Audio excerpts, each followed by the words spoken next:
Bueno, Hola. me dejó hablando aquí. ¿Están todos ya más o menos? Pues estamos 27. Bueno, Ya se están esperamos. conectando. Si quieren, compartan la pantalla. La que está ahorita, ¿no?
A ver, si quieren, pongan el reflejo corneal donde nos quedamos.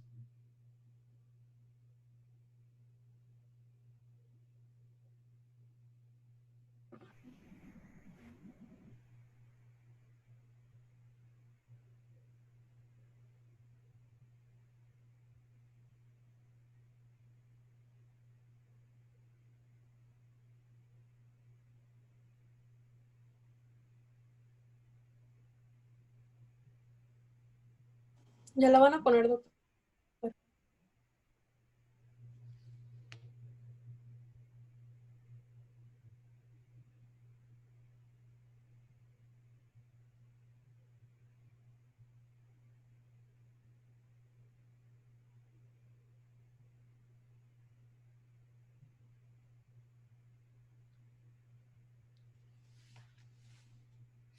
Entonces, en un paciente con muerte cerebral, este reflejo algo tan sencillo, por eso les digo que ustedes cuando lean algo traten de encontrar la utilidad, pues no es de que, ay, existe el reflejo corneal. Eh, un paciente con muerte cerebral no te va a hacer el reflejo corneal de ambos lados, ¿ok? Algo tan sencillo que haces con una gasita, pero no lo va a hacer. ¿Por qué? Porque está afectado el tallo. Al final de cuentas, el tallo cerebral es donde se da este reflejo. El reflejo pupilar también se da en el tallo cerebral y es lo que te traduce como clínico. Bueno, síganle si gustan.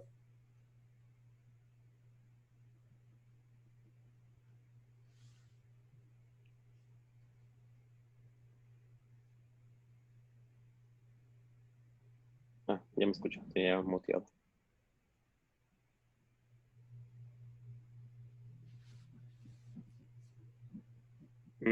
Y bueno, para la exploración, la podemos dividir en exploración tanto sensitiva como motora.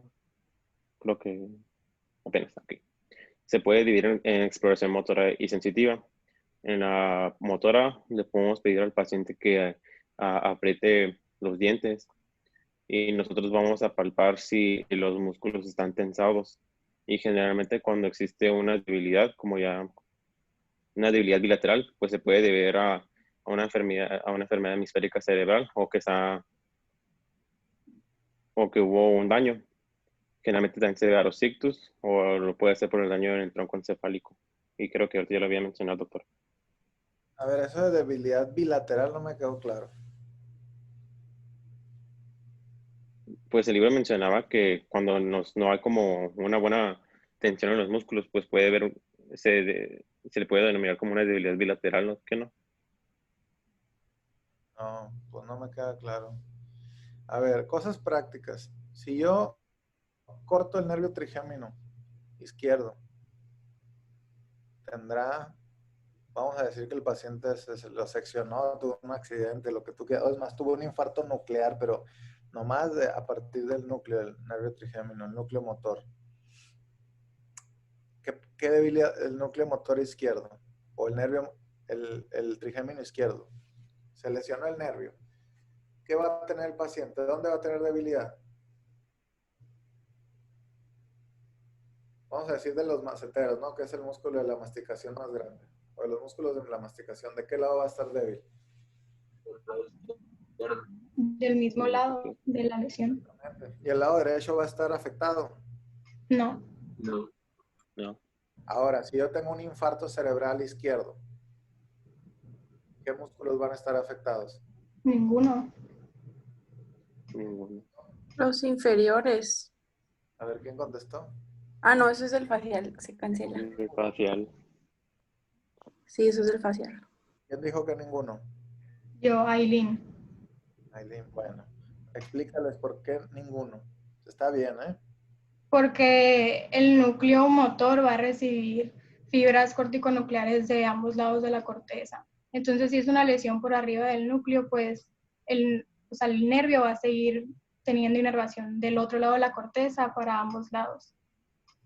Exactamente. Entonces, por eso cuando tú tienes un paciente con una hemiparesia, por ejemplo, un EBC, que es lo más típico, ¿eh? Nunca van a tener que la hemiparesia, el paciente tiene lesión que va a estar atrófico el macetero izquierdo. Así como la frente va a estar respetada, el macetero y todos los músculos de masticación van a estar bien. Entonces, esas son las preguntas útiles. Por eso cuando pongan algo, entiendan bien lo que ponen, porque aquí debilidad bilateral, enfermedad hemisférica cerebral no dice absolutamente nada y nomás, pues, claro que si se lesiona el trigémino va a estar débil, pero ¿débil de dónde? Entonces, para que yo tuviera debilidad de los trigéminos o de los músculos maceteros de forma con una lesión supranuclear, tendría que estar afectado ambas vías motoras, ambas vías corticonucleares, ¿ok? Y ahí sí, tendría una lesión de neurona motora superior y tendría un macetero hiperexcitado, un reflejo mandibular excitado, y tendría debilidad bilateral, obviamente, porque son lesiones bilaterales. Entonces, a lo mejor aquí lo que quieres decir cuando hay debilidad en ambos lados es porque hay una lesión hemisférica, pero bilateral, ¿ok? No unilateral. Bueno. Doctor, ¿en qué tipo de lesión se puede lesionar? O sea, se puede afectar la corteza así de ambos lados. ¿Tendría que ser una lesión muy grande o como...? Por ejemplo, una de ellas que no es ni siquiera una lesión así estructural franca, aunque sí, bueno, sí se lesiona la motora, es la ELA, la esclerosis lateral amiotrófica. Incluso le das una resonancia y puedes ver los fascículos hiperintensos porque se mueren, tienen degeneración valeria, se mueren al final las neuronas. Ese es un caso. Otro, infartos en ambos lados o en la sustancia blanca, en la cápsula interna, que tengas infartitos, muchos infartitos, las personas mayores con factores de riesgo cardiovascular, se dañan los dos lados del cerebro, así de forma muy llamativa, así haz de cuenta como si toda la sustancia blanca estuviera blanca, hiperintensa, en T2 en FLAIR, en la resonancia. Ahí es otro caso más común, vamos a decir. Sí hay, pues, pero no es lo más común, ¿eh? De hecho, lo más común es que nunca se afecten los maceteros desde el punto de vista neurológico, ¿no? No es muy común realmente, porque como tiene esta inervación bilateral el núcleo, entonces es raro encontrarlos.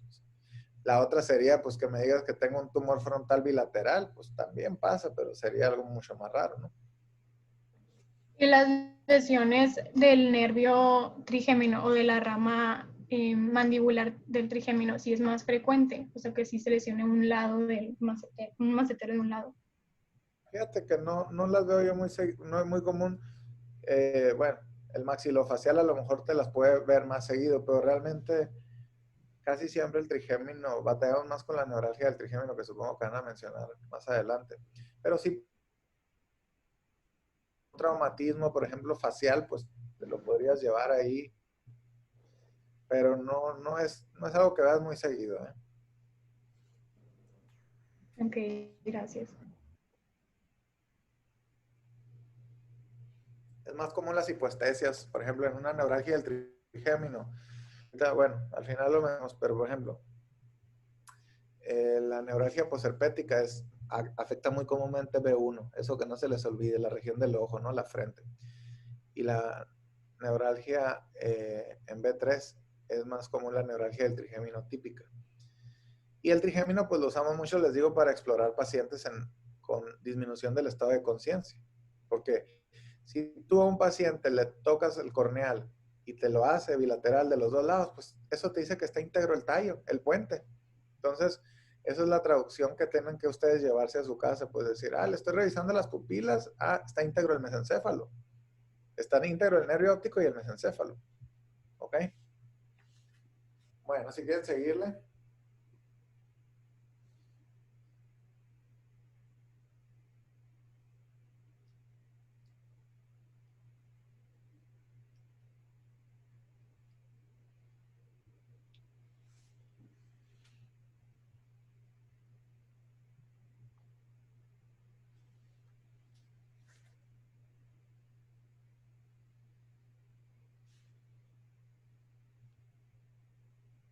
¿Se cambió? Sí.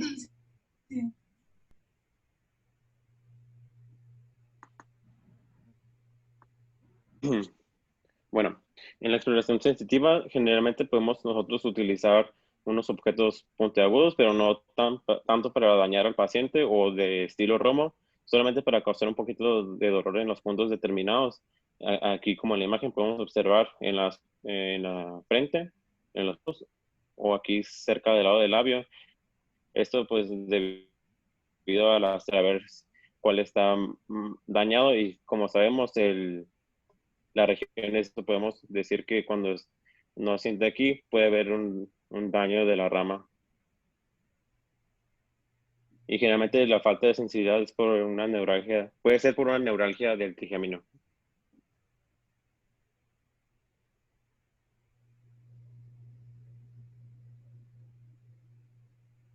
Y finalmente pues el reflejo corneal, que es pues justo en el ojo y ver si el paciente parpadea.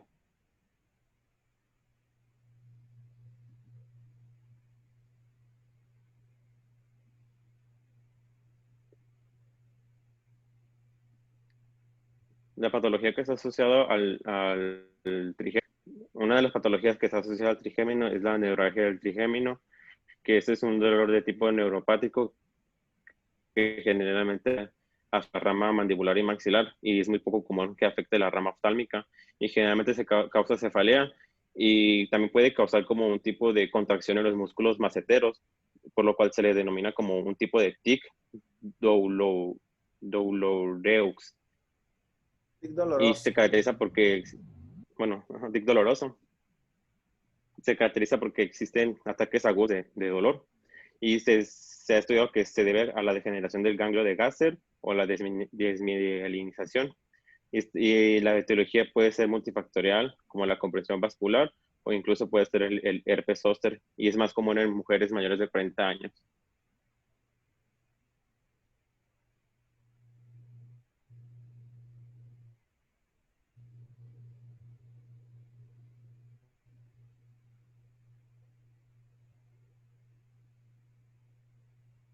¿Se cambió? Sí. Es que no veo. Bueno, ahora vamos a hablar sobre el nervio facial. El nervio facial es un nervio mixto que es tanto sensitivo como motor.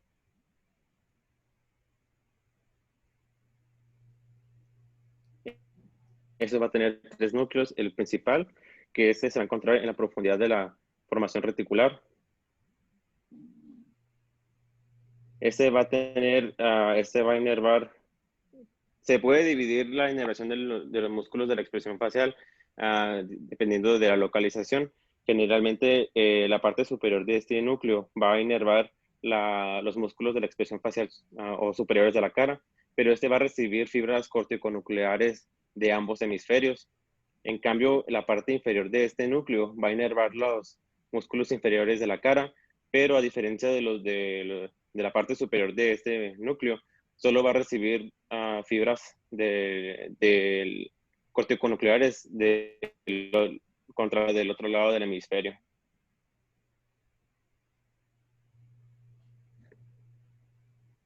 También este va a recibir otros tipos de aferencias, ya sea como los ganglios basales, que estos van a estar relacionados con las emociones, las expresiones faciales, que no los hacemos voluntarios, sino que están relacionados con las emociones.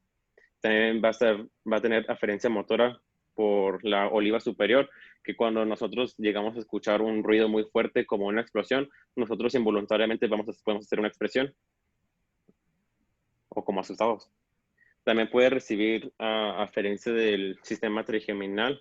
Esto pues es el parpadeo por la córnea. También puede recibir aferencia por el colículo superior a través de fibras tectobulbares, que esto va a ser más bien cuando nosotros vemos una luz muy fuerte hacia nuestros ojos, pues vamos a reaccionar ante esto.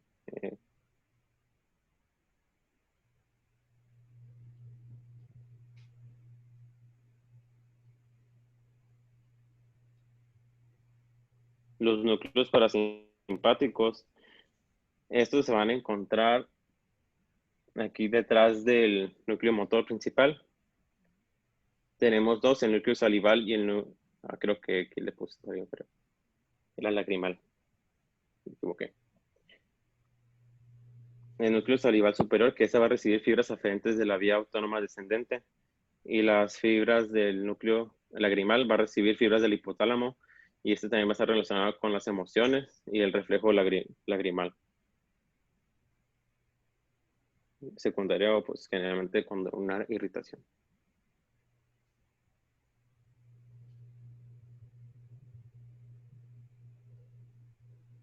El núcleo sensitivo, este se va a encontrar aquí. Es la parte superior de lo que se le llama, en la parte superior del núcleo del haz del tracto solitario. Bueno, sí. Este generalmente se va a encargar en la recepción de las fibras del gusto que se van a encontrar en el ganglio geniculado.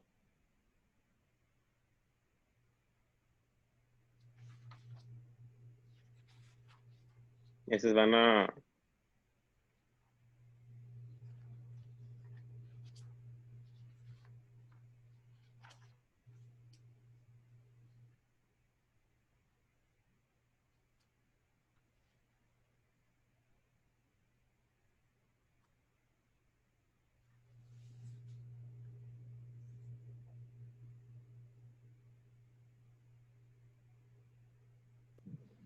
Creo que no te escuchas o yo no escucho nada.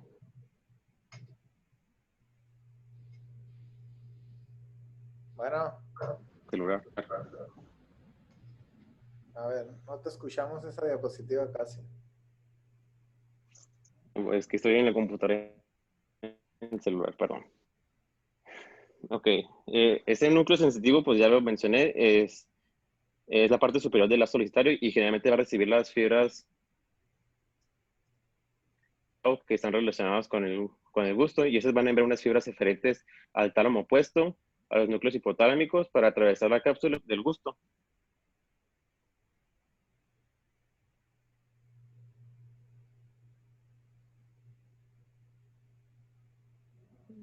El trayecto, pues este nervio va a tener una raíz sensitiva y una raíz motora, que creo que no se puso la imagen que había puesto.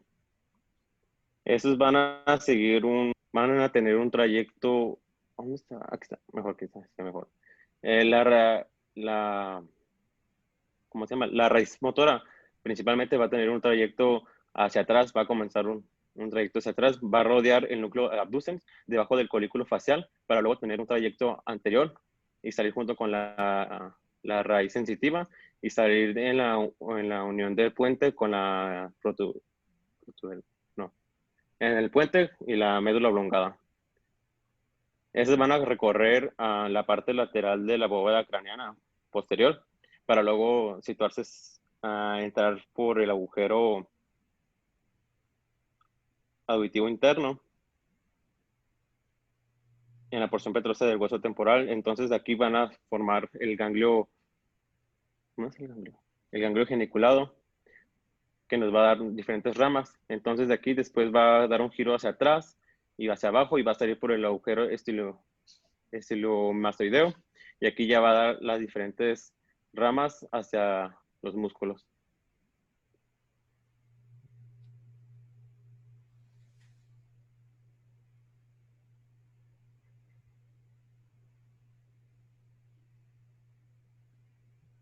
En la exploración nada más se le puede pedir al paciente que si puede levantar las dos cejas, que frunza el ceño, que cierre ambos ojos con manera fuerza, que no pueda abrirlos, que nosotros vamos a tratar de abrirlos y el paciente va a hacer la mayor fuerza por no abrirlos, que enseñe los dientes, que sonría y que hinche las mejillas.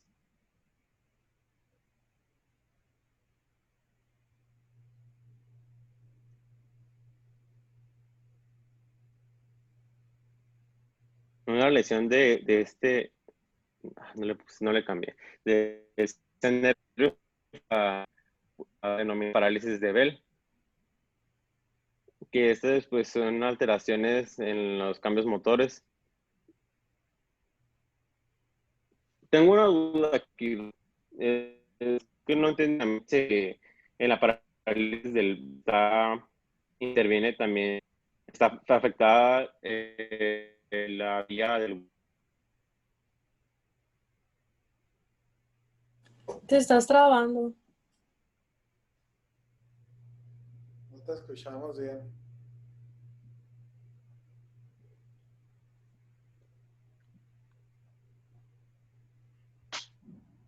¿Me escuchan bien ahora? Creo que sí. Ya.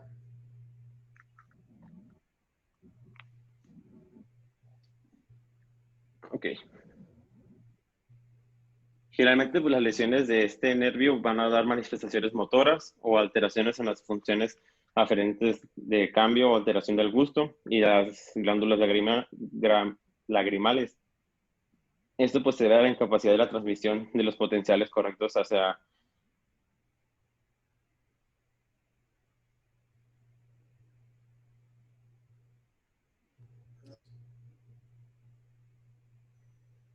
¿Te dejaste de escuchar?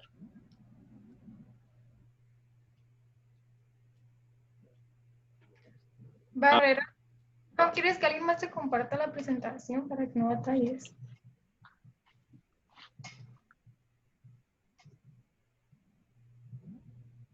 No te escuchamos. Por favor.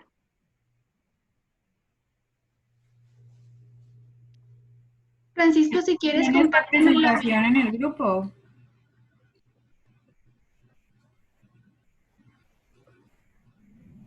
Bueno, no te escucho, pero compártela en el grupo para poder compartirla, por fin.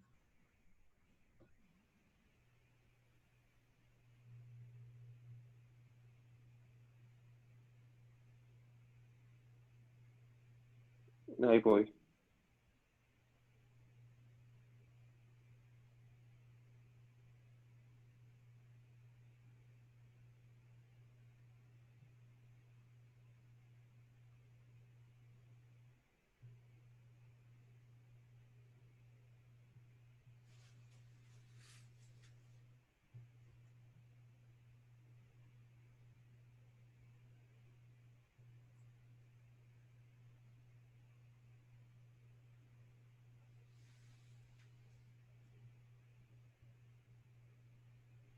Por cierto, ¿Me escucho?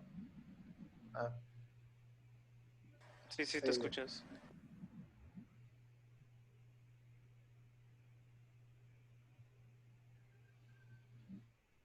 Bueno, me quedé ahí. Bueno, las lesiones en el nervio facial, pues generalmente se caracteriza por manifestaciones motoras sin alteración de las funciones aferentes como el gusto o el lagrimeo. Generalmente este se debe a que existe una incapacidad en la transmisión de los, ¿cómo se llama? De las señales aferentes y eferentes y puede ser causado por múltiples factores. Y la parálisis de Bell puede manifestarse según al nivel o lugar de la lesión. ¿Le puedes dar siguiente?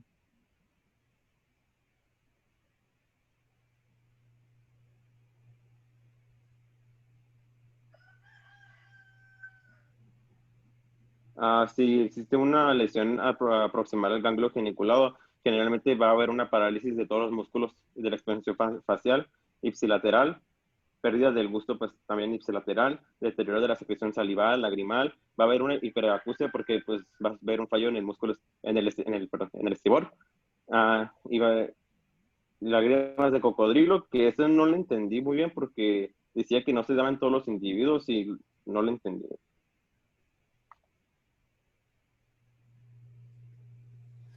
Tiene que ver con la reinervación cuando se daña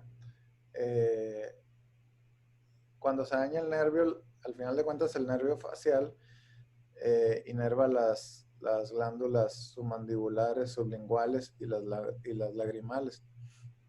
Entonces, a veces cuando comes, cuando el nervio se daña y se empieza a regenerar, lo que antes iba para las glándulas submandibulares, ahora va para los ojos y viceversa. Entonces el paciente, por ejemplo, puede comer y empieza a llorar. Además, a eso se refiere la lágrima de cocodrilo, tiene que ver con reinervación aberrante, que ahorita les voy a decir un poquito más, pero eso no, digo, está bien que lo sepan, ¿no? Pero no es algo vital, vamos a decir. Y si existe una lesión distal, pues respecto al ganglio geniculado proximal a la cuerda del tímpano, puede haber parálisis de los músculos de la expresión facial ipsilateral también, pérdida del gusto, deterioro de la secreción salival e hiperacusia también. En cambio, si solo hay un daño en la salida, o sea, en el agujero estilomastoideo, solo va a haber una parálisis de los músculos faciales ipsilateral.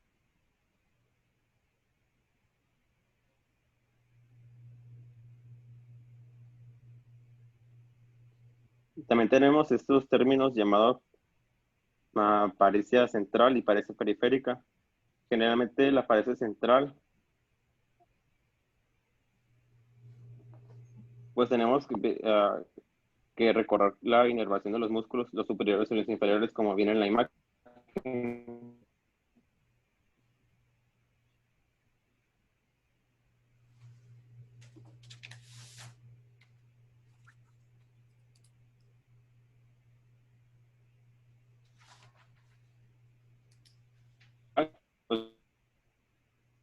No te escuchamos.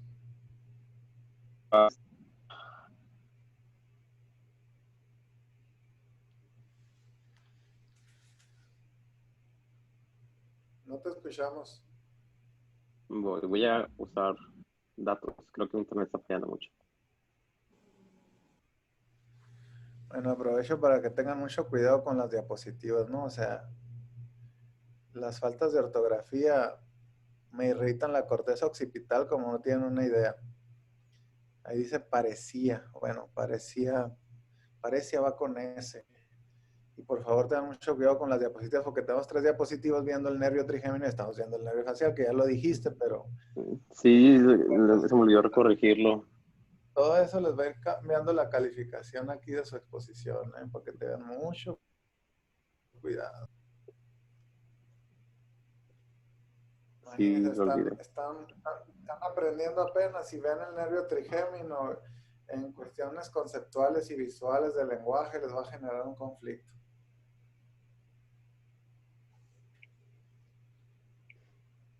Sí.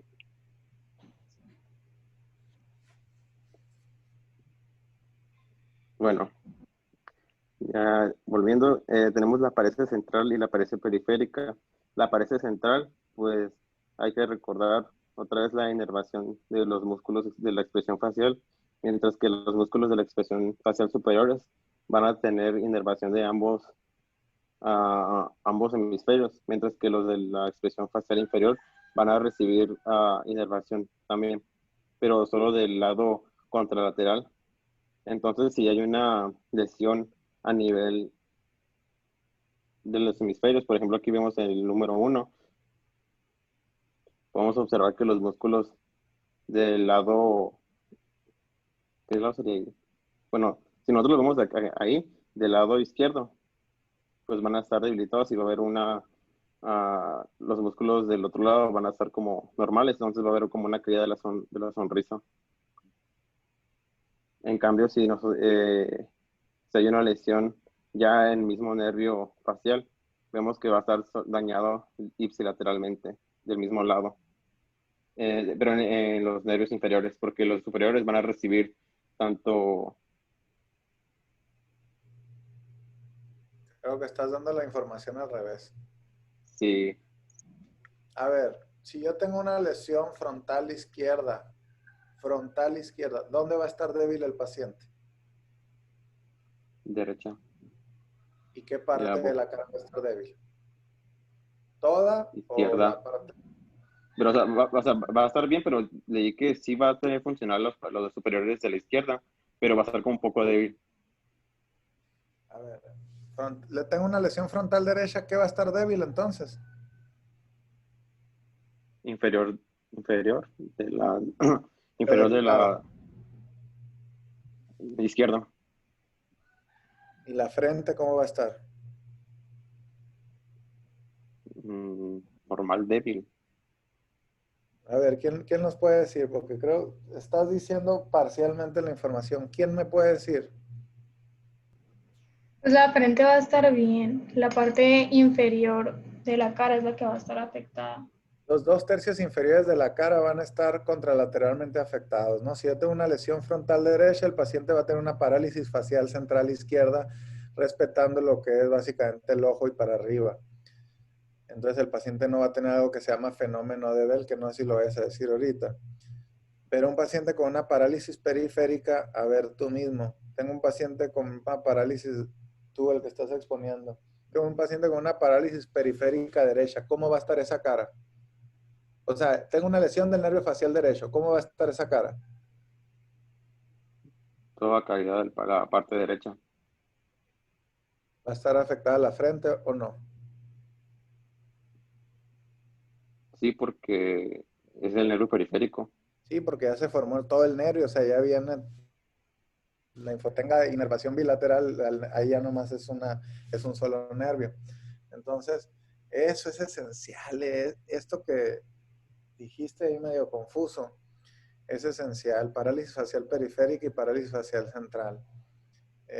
A ver, síguele ahorita para comentar unas cosas. Lo del fenómeno de Bell, creo que eso no lo leí, no venía en el libro. Bueno, pues malamente no venía, no es el libro, quién sabe. No me digas que el libro es para no leerlo. ¿Quién me puede decir cuál es el fenómeno de Bell? No va a poder cerrar bien el ojo. Sí. Ahorita les pongo, ahorita me voy a poner en video, pero termina esta parte ya para concluir.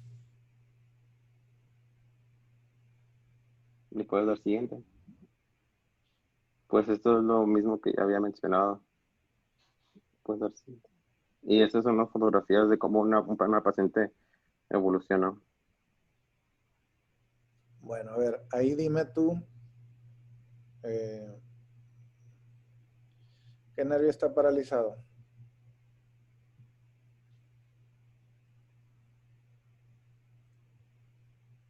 El derecho. Creo que te perdiste mucho. A ver, ¿quién me puede decir?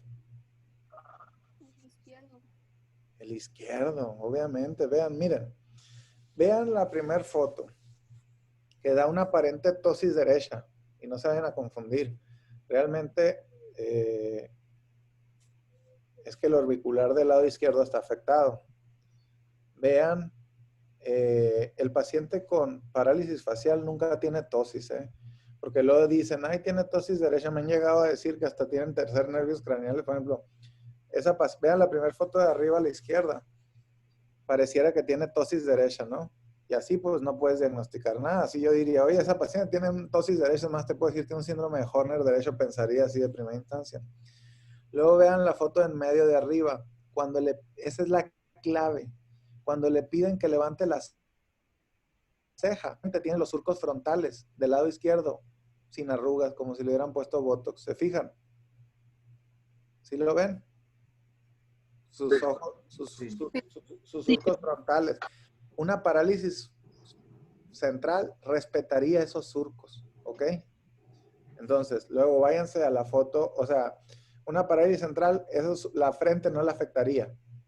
O sea, una parálisis central izquierda, que sería una lesión frontal derecha, en este caso si pensáramos que fuera eso, pero no lo es una parálisis facial periférica izquierda. Luego váyanse a la imagen de la derecha, al paciente le pides que gesticule, y fíjense cómo se acentúa más la simetría en los ojos. La paciente desvía la cara hacia el lado sano, ¿se fijan? Pareciera, hay veces, increíblemente, que me llegan y me dicen, doctor, me dijeron que tengo parálisis facial derecha, porque se desvía para la boca, para el lado sano, porque los músculos están bien, ¿se fijan? Luego vean la foto de abajo a la izquierda, le piden al paciente que sonría y se desvía hacia el lado derecho porque el lado derecho es el sano. Y precisamente en la última foto, en la en medio de abajo, bueno, el extremo derecho de abajo, se ve lo que es el fenómeno de Bell. ¿Se fijan cómo se le ve blanco ojo? ¿Sí lo alcanzan a ver? Sí. Sí. Ese, miren, voy a poner la cámara para ponerles un ejemplo. Ahí, a ver.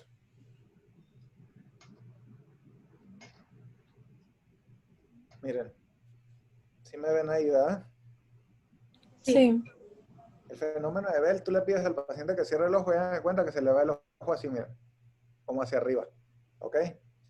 Ahí no se alcanza a ver el ojo ya porque ya lo terminó de cerrar, pero el fenómeno de Bell es eso, que veas como, normalmente cuando uno cierra los ojos, hacemos una versión ocular hacia arriba de la mirada, pero en la parálisis facial periférica, como los ojos no se pueden cerrar bien, como en este caso, el ojito se va a ver cómo hace el globo ocular hacia arriba. Igual lo podemos poner un video. Esto en vivo se ve muy fácil, pero a lo que voy es que el ojito, van a ver ustedes cómo del lado afectado se le va a ir como hacia arriba y al final no lo va a alcanzar a ocluir como ahí. ¿Ok? Eso es el fenómeno de Bell. Y siempre que vean ese, como que el ojito se va para arriba, búscalo en YouTube. Igual con Adelina seguramente lo van a ver. Ese fenómeno es parálisis facial periférica, no hay duda. Ese paciente no le tengo que hacer resonancia, tomografía, nada, porque el problema es en el nervio. Y el nervio no lo voy a ver en la resonancia casi, o sea, va a ser difícil.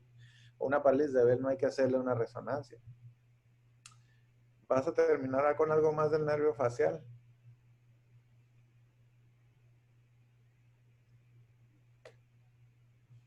Es todo. Bueno, entonces, a ti te voy a hacer la pregunta. Entonces, el nervio facial, si yo te digo, ¿qué función tiene el nervio facial? Motora y sensitiva. ¿Pero qué hace? Pues Inerva los músculos de la expresión facial y también tiene función de las glándulas lagrimales. glándula lagrimal, glándula submandibular, Sum- glándula sublingual. ¿Y qué más? Muy importante que sí lo mencionaste, creo. mm, También del- El gusto de los 2/3 anteriores de la de lengua. las anteriores de la lengua. Sí, sí, sí. Entonces, un paciente Y- que te llega con parálisis facial periférica, o sea, el ojo y la frente están afectados, o sea, la Ujú. región auricular, te dice que los dos gustos, el gusto no le sabe igual de ese lado de la lengua y a lo mejor batalla para lagrimar en el ojo ipsilateral, pues una paciente con una parálisis facial periférica indudable. Cuando el nervio se daña, la parálisis más común es la parálisis de Bell, eso ustedes la deben de saber porque esa se trata con prednisona y cuando es muy fuerte con aciclovir, no se sabe por qué, no, se cree que puede ser un virus, pero la verdad es que no se sabe, es idiopática. Con prednisona se trata y ustedes la van a ver, ese paciente no hay que hacerle tomografía. Pero si esa misma paciente le da con una parálisis central, aguas, porque la parálisis central es peligrosa, porque probablemente, seguramente trae algo contralateral en la corteza motora, ¿ok? La vía motora supranuclear. La parálisis de Bell, o sea, la parálisis periférica es muy común y ustedes la van a ver muy seguido, a lo mejor uno de ustedes ya tuvo por ahí. Se paraliza y lo empieza a mejorar. Creo que ya se va a acabar el tiempo, ¿verdad? Bueno, vamos a conectar unos 10 minutos más y ya. Sale. Sí. Ok. Ok.